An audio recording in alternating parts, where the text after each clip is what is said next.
Hello everyone, welcome to people's academy YouTube channel पे आपका स्वागत है। सो डियर स्टूडेंट्स, जैसा कि आप स्क्रीन देख पा रहे हैं, आज के इस वीडियो में हम वेस्टर्न पॉलिटिकल थॉट के इवोल्यूशन को समझेंगे, यानी कि किस तरह से वेस्टर्न पॉलिटिकल थॉट का ओरिजिन हुआ, किस तरह से डिफरेंट स्टेजेस पे इसकी डेवलपमेंट हुई एंड कौन से पॉलिटिकल थिंकर्स हैं जिनका मेजर कंट्रीब्यूशन है वेस्टर्न पॉलिटिकल थॉट में।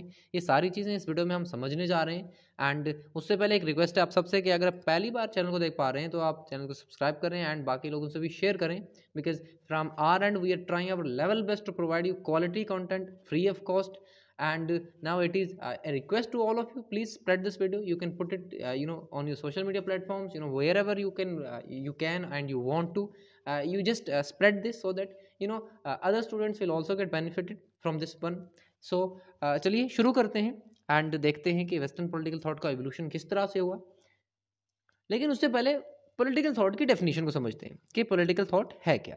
सो पॉलिटिकल थॉट की जब हम बात करते हैं तो इसको कुछ इस तरह से डिफाइन किया जाता है कि an account of ideas of prominent thinkers. तो सबसे पहले पॉलिटिकल थॉट में क्या है कि पॉलिटिकल थिंकर्स, जो मेजर पॉलिटिकल थिंकर्स हैं, उनके ये आइडियाज़ हैं जिसको हम पॉलिटिकल थॉट कहते हैं। उनके आइडियाज़ जो पास्ट में उन्होंने दिए और जो प्रेजेंट में आज प्रेजेंट पॉलिटिकल थिंकर्स दे रहे हैं।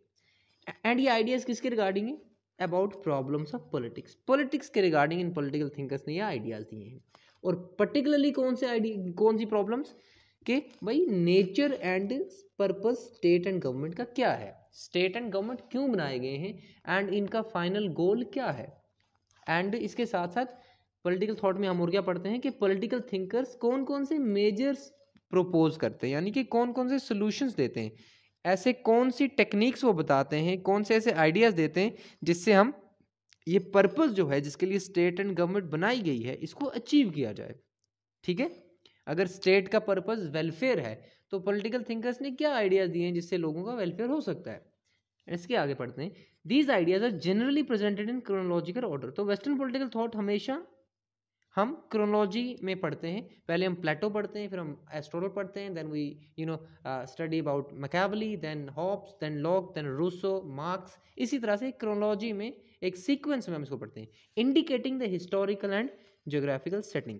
और हमेशा आप याद रखना, जो पॉलिटिकल थॉट होता है किसी भी थिंकर का, वो उसकी सोशल, पॉलिटिकल एंड बाकी जो उसका जियोग्राफिकल इन्वायरमेंट होता है उससे बहुत इन्फ्लुएंस्ड होता है। ठीक है, हॉब्स ने सिविल वॉर को हमेशा कंडेम किया है क्योंकि वो कहते थे सिविल वॉर नहीं होना चाहिए। एंड इसी वजह से उन्होंने कहा कि जो सोवरन है वो एब्सोल्यूट होना चाहिए, कि अगर सोवरन एब्सोल्यूट होता तो सिविल वॉर नहीं होता। लेकिन एट द सेम टाइम जब जॉन लॉक का हम पॉलिटिकल थॉट पढ़ते हैं तो वो कहते हैं कि people have right to revolt. Revolt right का क्यों है, सॉरी रिवोल्ट का राइट क्यों है? क्योंकि जो स्टेट है वो सिर्फ एक ट्रस्ट है, गवर्नमेंट सिर्फ लोगों की प्रॉपर्टी एंड बाकी राइट्स को प्रोटेक्ट करने के लिए बनी है। अगर गवर्नमेंट ये सारे काम नहीं करती है तो हम गवर्नमेंट को हटा सकते हैं। तो वो ग्लोरियस रेवोल्यूशन को सपोर्ट करते हैं। ठीक है, तो सोशल पॉलिटिकल कॉन्टेक्स्ट के अकॉर्डिंगली जो पॉलिटिकल थॉट है वो इन्फ्लुएंस होता है। और इन्हीं सारी चीज़ों को हम एक कंपैरेटिव एंड क्रिटिकल तरीके से पढ़ते हैं। और यही सारा जो चीज़ है, यही स्टडी जो है, ये पॉलिटिकल थॉट है। आई होप ये आपको समझ आई होगी ये डेफिनेशन। आगे चलते हैं एंड एवोल्यूशन की शुरुआत करते हैं वेस्टर्न पॉलिटिकल थॉट की। तो सबसे पहले यहाँ पे आप देख पा रहे हैं वेस्टर्न पॉलिटिकल थॉट जो है ये एंशंट ग्रीस से शुरू हुआ। ठीक है, यूरोप में ये कंट्री है जहाँ से वेस्टर्न पॉलिटिकल थॉट जो आज हम पढ़ते हैं इसकी शुरुआत हुई।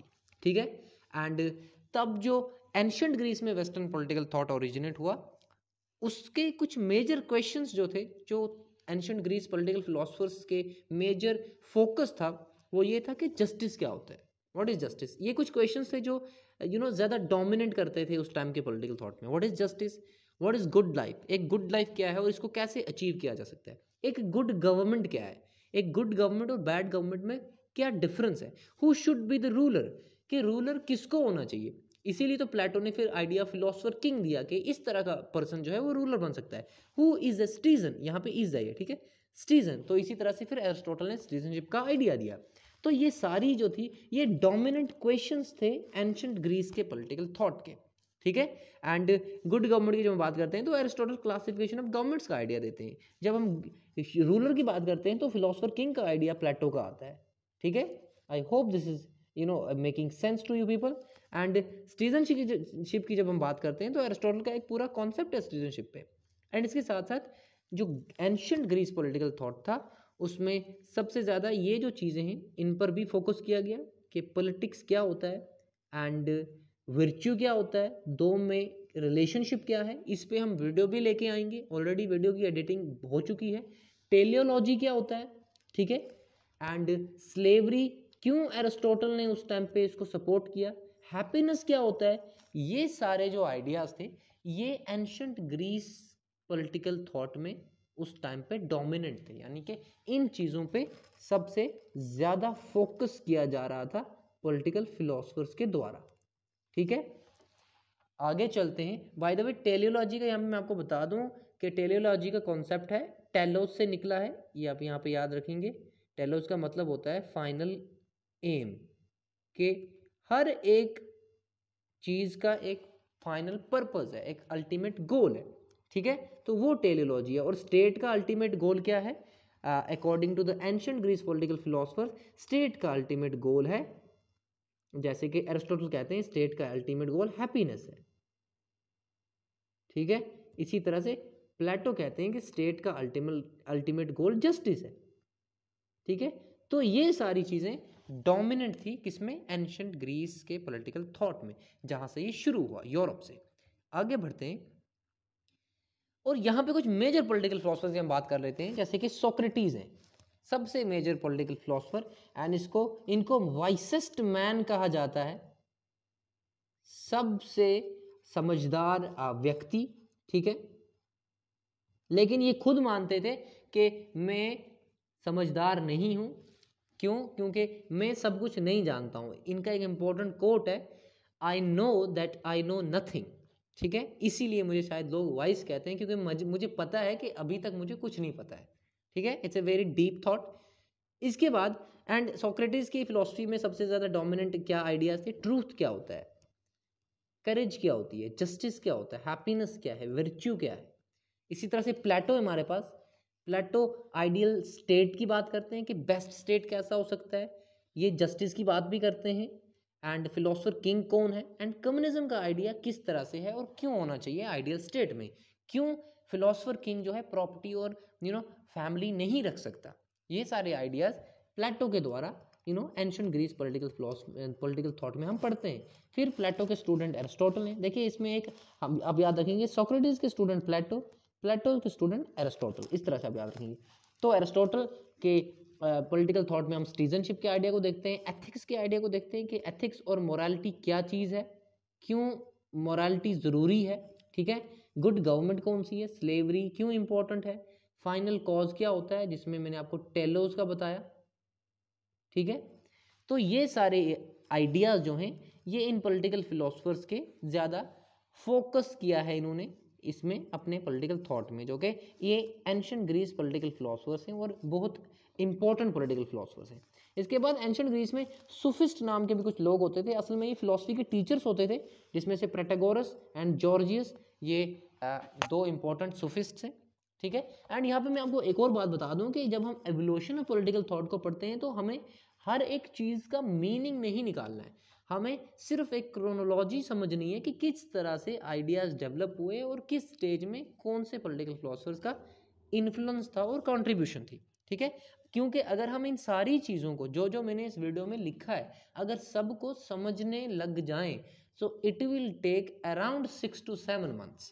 ओके, तो ये 6-7 महीने का कंटेंट हम 30 मिनट्स में पढ़ने की कोशिश कर रहे हैं। सो दैट इज वाई इस तरीके से ही इसको पढ़ा जा सकता है।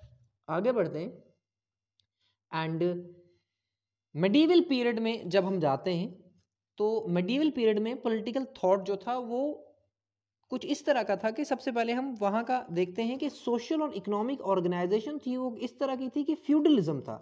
ये आप जानते हैं मेडिवल पीरियड में फ्यूडलिज्म था, लॉर्ड्स और सर्व्स दो तरह की क्लासेस थी। ठीक है, लॉर्ड्स वो लोग थे जो रूलिंग क्लास से थे और जिनके पास बहुत सारा लैंड्स होते थे। ठीक है, और सर्व्स जो होते थे ये लोअर क्लास थी। ठीक है, तो फ्यूडलिज्म मेडिवल पीरियड में बहुत ज़्यादा प्रेवलेंट था, एंड इसके साथ साथ चर्च की सुपरमेसी थी। चर्च की सुपरमेसी किस पर थी? स्टेट पे, यानी कि चर्च का कंट्रोल स्टेट पे था। चर्च स्टेट को डिक्टेट करता था कि भाई ये चीज़ करनी है, ये चीज़ नहीं करनी है। ठीक है, तो चर्च डोमिनेंट था मेडिवल पीरियड में।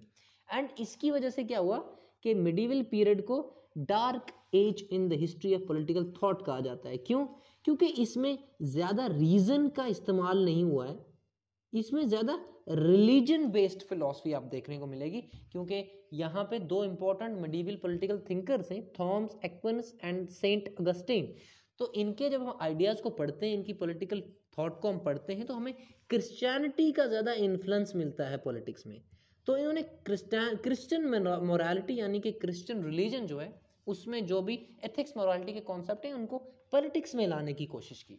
ठीक है, सो दैट इज़ वाई इस पीरियड में क्रिश्चियनिटी जो थी वो बहुत ज़्यादा हम कह सकते हैं कि एक पावरफुल पोजीशन में थी। चर्च जो था एक बहुत पावरफुल पोजीशन में होता था और चर्च जो है वो स्टेट को भी डोमिनेट करता था। ठीक है, एंड इस टाइम पे जो आइडियाज़ ओरिजिनेट हुए उसमें से एक आइडिया ये भी था कि डिवाइन ओरिजिन थ्योरी, ये स्टेट के बारे में है। और डिवाइन ओरिजिन थ्योरी ये कहती है कि स्टेट जो है ये गॉड की क्रिएशन है।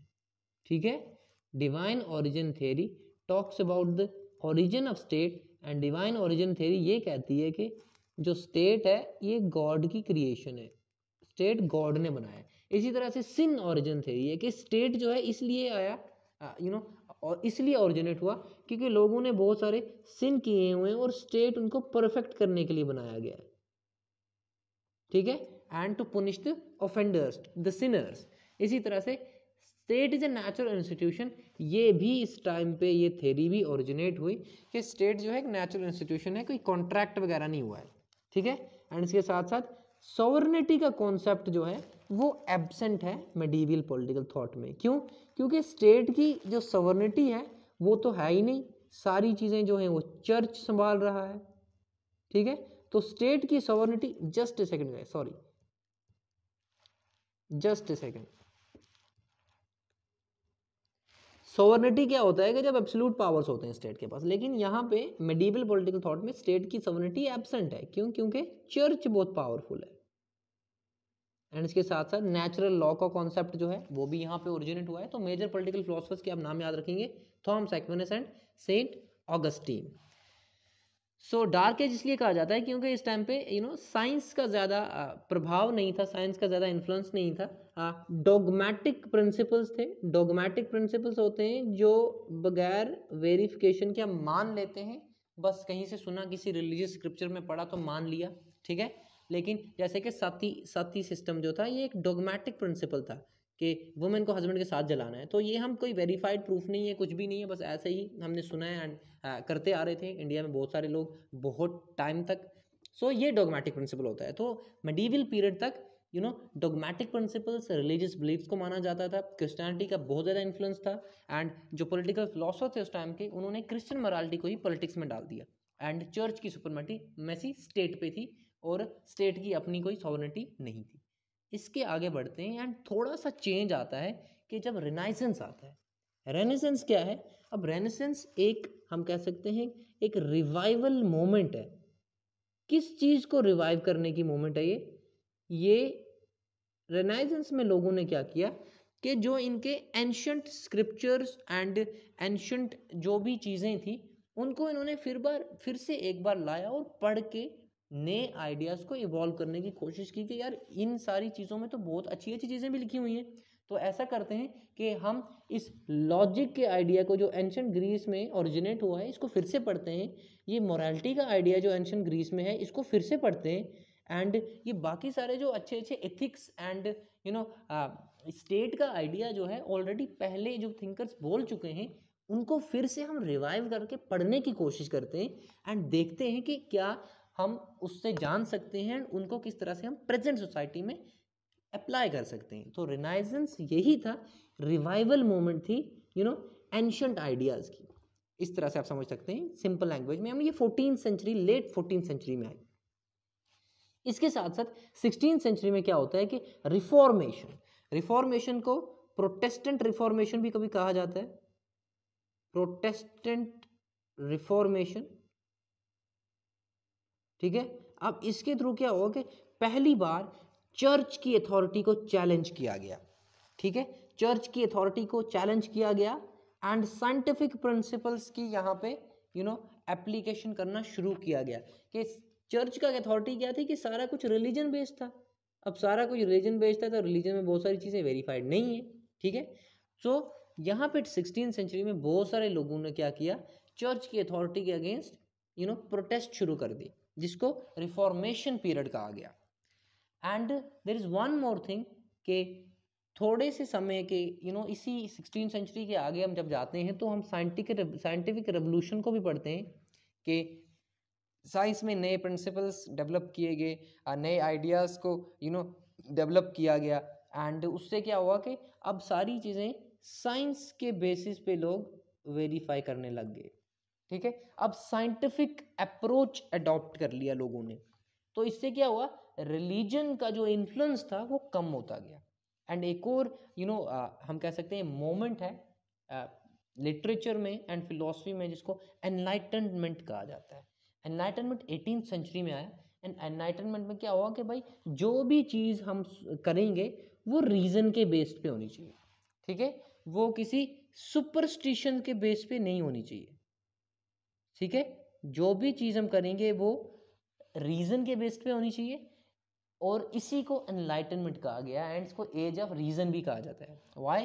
क्योंकि अब चीज़ों को रीज़न के बेस पे, आइडिया ऑफ रैशनैलिटी जिसको कहते हैं कि भाई सारी चीज़ें ना रैशनैलिटी के हम कह सकते हैं कि स्केल पे देखो, ना कि रिलीजियस स्क्रिप्चर्स के स्केल में या फिर कोई ऐसा डॉगमेटिक प्रिंसिपल है जो कि वेरीफाइड ही नहीं है, ठीक है। I hope this is clear. तो ये कुछ चेंजेस आती गई और इन्हीं चेंजेस के हम कह सकते हैं कि रेनेसांस के बिल्कुल बाद एक इम्पोर्टेंट पॉलिटिकल फिलोसफर आते हैं जिनको निकोलो मैकियावेली कहा जाता है। एंड इन्होंने पॉलिटिकल थॉट में बिल्कुल नई चेंज लाई, इसीलिए इनको पहला मॉडर्न वेस्टर्न पॉलिटिकल थिंकर कहा जाता है। इन्होंने किया क्या, इन्होंने एथिक्स एंड पॉलिटिक्स को सेपरेट कर दिया। एथिक्स एंड पॉलिटिक्स को सेपरेट करने का मतलब है कि भाई चर्च की अथॉरिटी स्टेट पे नहीं है, रिलीजन जो है वो एक प्राइवेट स्फेयर है एंड रिलीजन पॉलिटिक्स में कोई भी इंटरफेरेंस नहीं करेगा। ये मिड 15th सेंचुरी में ये पॉलिटिकल फिलोसफर आता है, ठीक है। एंड ये आइडिया देता है कि पॉलिटिक्स एक बिल्कुल अलग स्फेयर है एंड एथिक्स यहाँ पे रिलीजन की बात हो रही है और पॉलिटिक्स यहाँ पे स्टेट की बात हो रही है, ठीक है। Politics is related to state, ethics related to religion, कि भाई रिलीजन और स्टेट ये अलग अलग चीज़ें हैं, हम इनको एक दूसरे के साथ मिक्स नहीं कर सकते और रिलीजन का स्टेट पे कोई भी, पॉलिटिक्स पे कोई भी इन्फ्लुएंस नहीं होना चाहिए। This was the idea of Niccolo Machiavelli, जिन्होंने अपनी बुक प्रिंस भी लिखी है। एंड इनकी एक और बुक है डिचीव, तो सॉरी द प्रिंस इनकी बुक है। एंड उसमें ये आइडिया ये देते हैं कि किस तरह से एक स्टेट को हम स्ट्रॉन्ग कर सकते हैं। इनके स्टेट क्राफ्ट को हम पढ़ चुके हैं, आप देख सकते हैं उस वीडियो को। आगे बढ़ते हैं थोड़ा सा। एंड जब हम इसी पीरियड को थोड़ा सा मैकियावेली से आगे जाते हैं तो हमें एक और पॉलिटिकल आइडिया डेवलप होते हुए नज़र आता है जो कि सोशल कॉन्ट्रैक्ट का था। एंड सोशल कॉन्ट्रैक्ट का आइडिया जो आया, इसका ये मतलब था कि स्टेट ह्यूमन क्रिएशन है। इससे पहले क्या था, इससे पहले divine theory of rights, theory of divine rights थी, जो ये कहती थी कि भाई स्टेट जो है ये गॉड ने बनाया है, ठीक है। State is God creation and king जो है गॉड का रिप्रेजेंटेटिव है। और ये रॉबर्ट फिल्मर ने इस थ्योरी को सपोर्ट किया था, किसको, डिवाइन राइट थ्योरी को।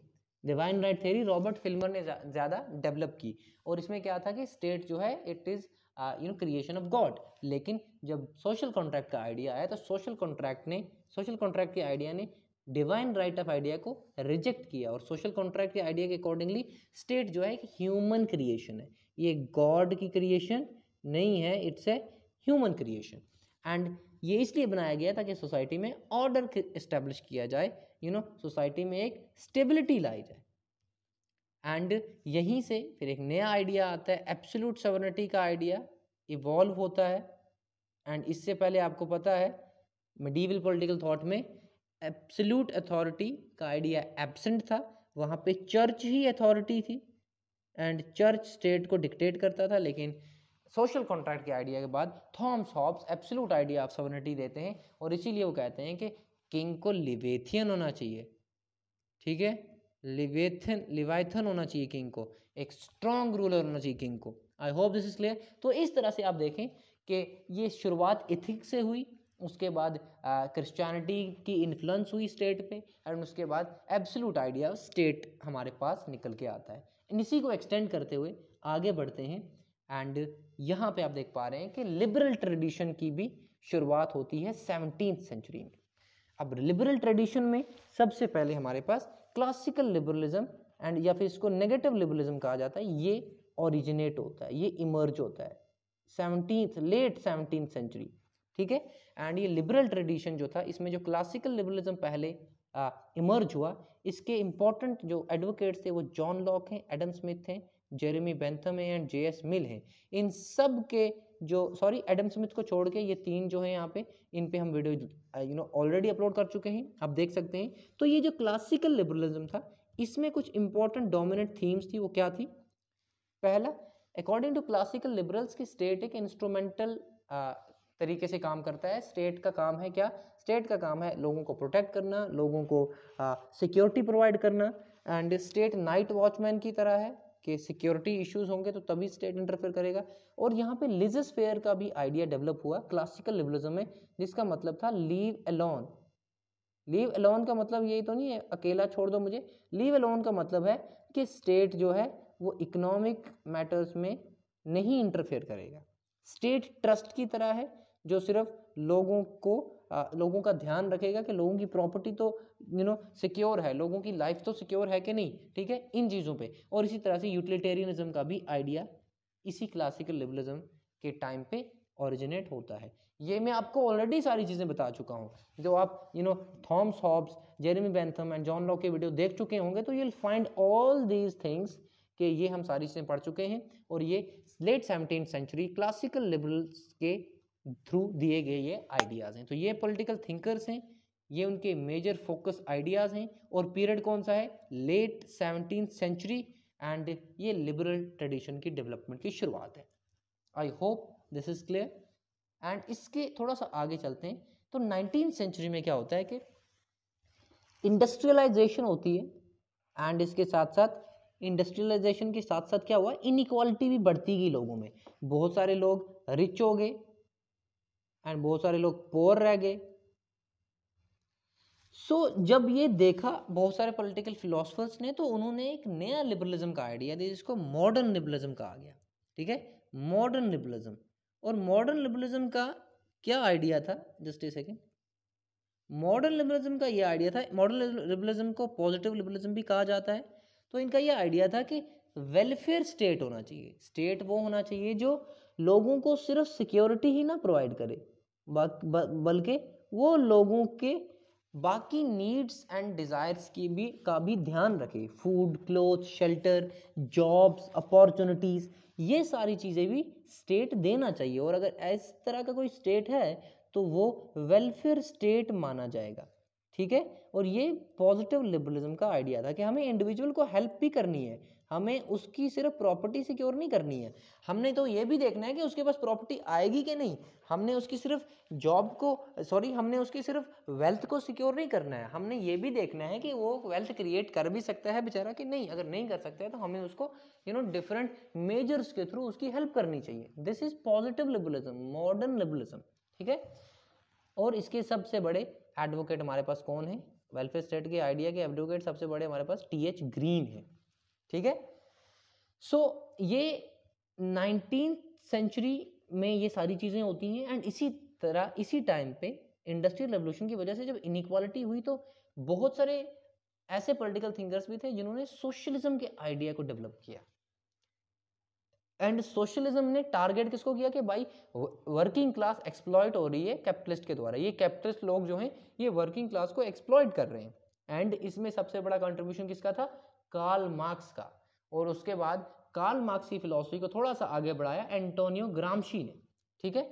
और यहाँ पे क्या हुआ सोशलिज्म में कि इंडिविजुअलिज्म को क्वेश्चन किया गया। इंडिविजुअलिज्म को क्वेश्चन करने का मतलब है कि इंडिविजुअल को बिल्कुल ही फ्री नहीं छोड़ना है, जो कि लिबरल्स ने कहा था, नेगेटिव लिबरल्स ने या फिर क्लासिकल लिबरल्स ने, कि इंडिविजुअल बिल्कुल फ्री है, लीव अलोन, लिजस फेयर। लेकिन ये लोग कहते हैं कि भाई नहीं, लिजस फेयर ज्यादा होगी तो प्रॉब्लम होगी, लिजस फेयर ज्यादा होगी तो बहुत सारे लोग बहुत सारी वेल्थ अपने पास रख लेंगे एंड बहुत सारे लोगों के पास तो कुछ भी नहीं है, तो ये तो इनइक्वालिटी है।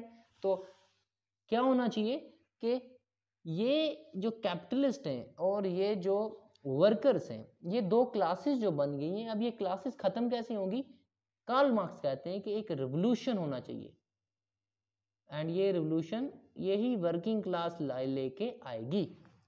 और ये राइट टू प्रॉपर्टी का भी जो आइडिया, जॉन लॉक बहुत बड़े स्टॉन्च एडवोकेट हैं राइट टू प्रॉपर्टी के, लेकिन जब सोशलिज्म के आइडिया की ग्रोथ हुई तो इसने प्राइवेट प्रॉपर्टी को भी क्वेश्चन किया कि प्राइवेट प्रॉपर्टी ज़्यादा से ज़्यादा जब एक्यूमुलेट हो जाती है तो सोसाइटी में क्लासेस आ जाती हैं। ठीक है, कैसे क्लासेस आ जाएंगी? किसी के पास प्रॉपर्टी है तो किसी के पास प्रॉपर्टी नहीं है, तो दो क्लासेस बन गई, प्रॉपर्टी वाली classes and property less classes.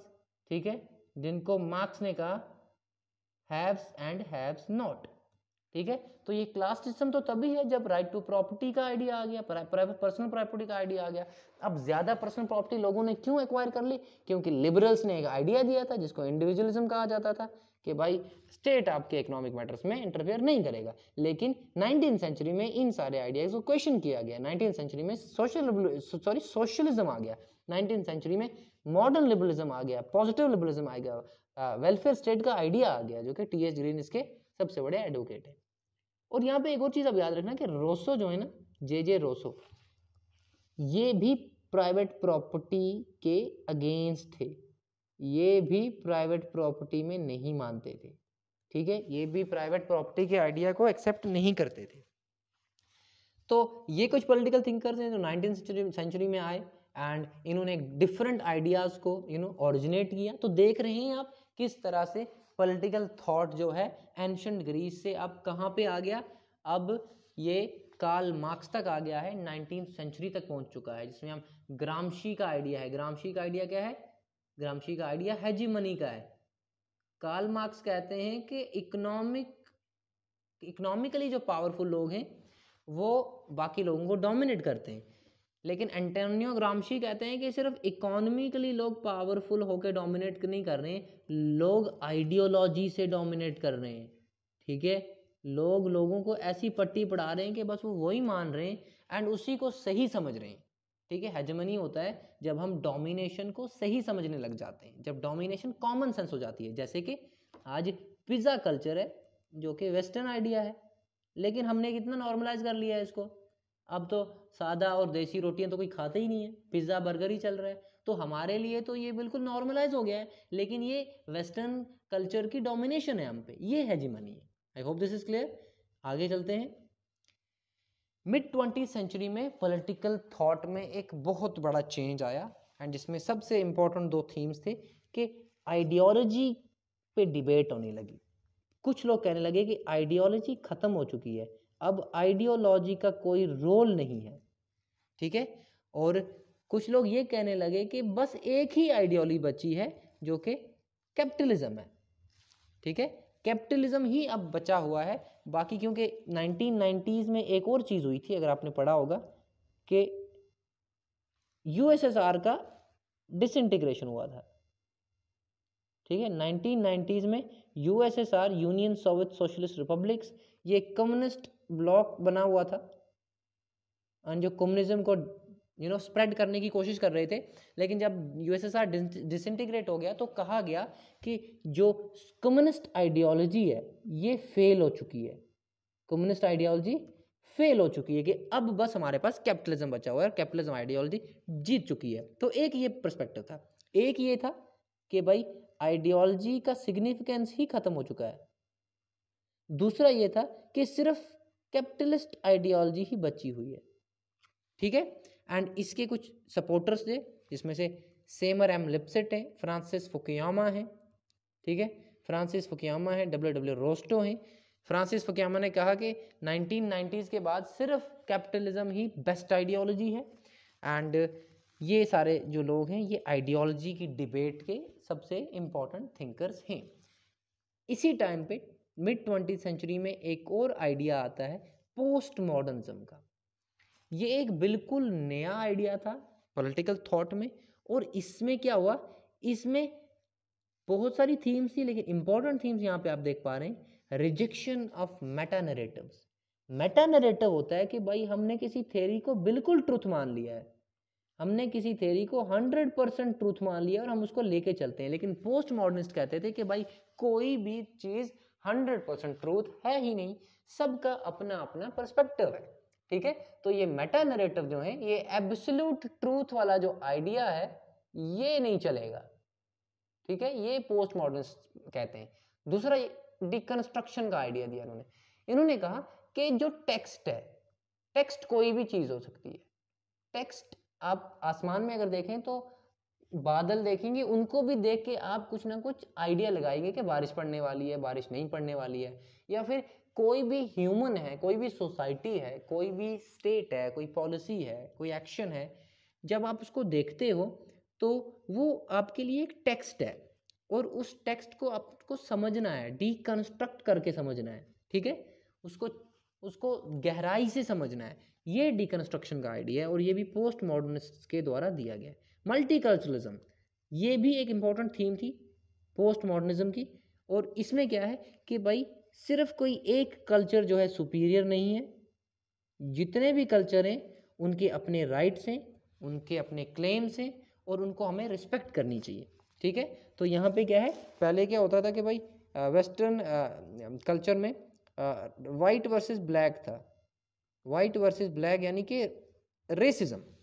लेकिन मल्टीकल्चरलिज्म इस आइडिया को एक्सेप्ट करता है कि दुनिया में डाइवर्सिटी है और सबके पास अपने अपने अधिकार है एंड सबको अपने अधिकार होने चाहिए, ठीक है। इसके साथ साथ एक और चीज़ यहाँ पे निकल के आई कि जेंडर के आइडिया में भी चेंजेस आए।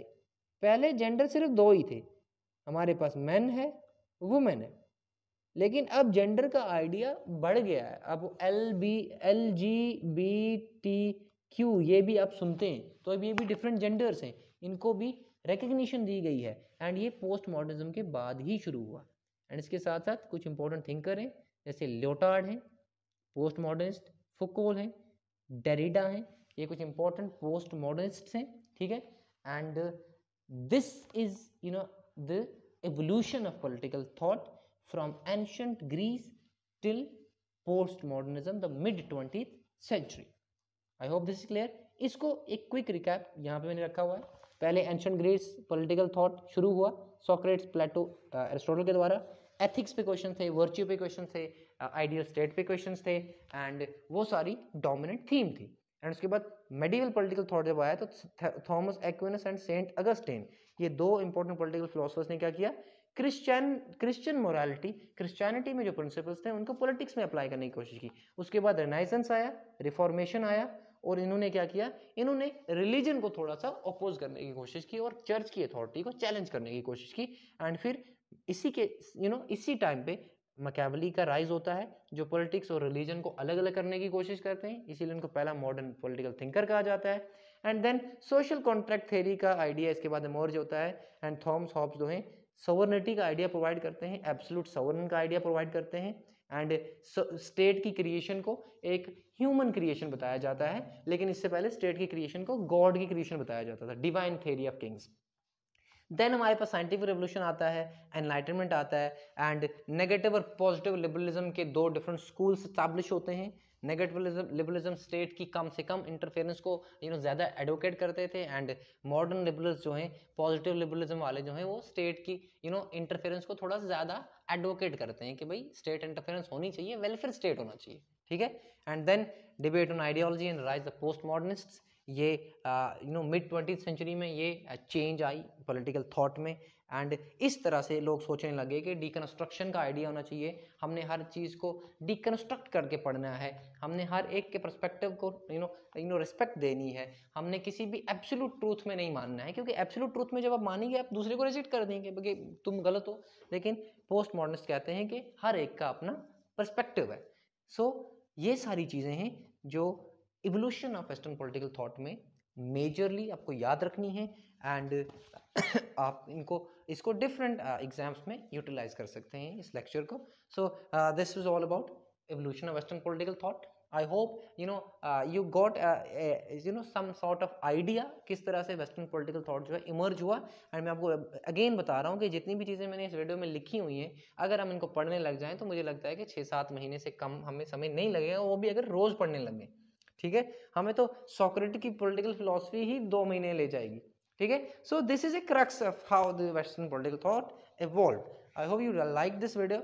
So subscribe the channel and share this video to your classmates, your friends, your neighbors. ठीक है, to everyone out there on your social media and wherever you want to spread this video. So thank you so much for watching People's Academy. मिलते हैं हम next video में, that will be on politics and virtue relationship. So have a nice day. Goodbye.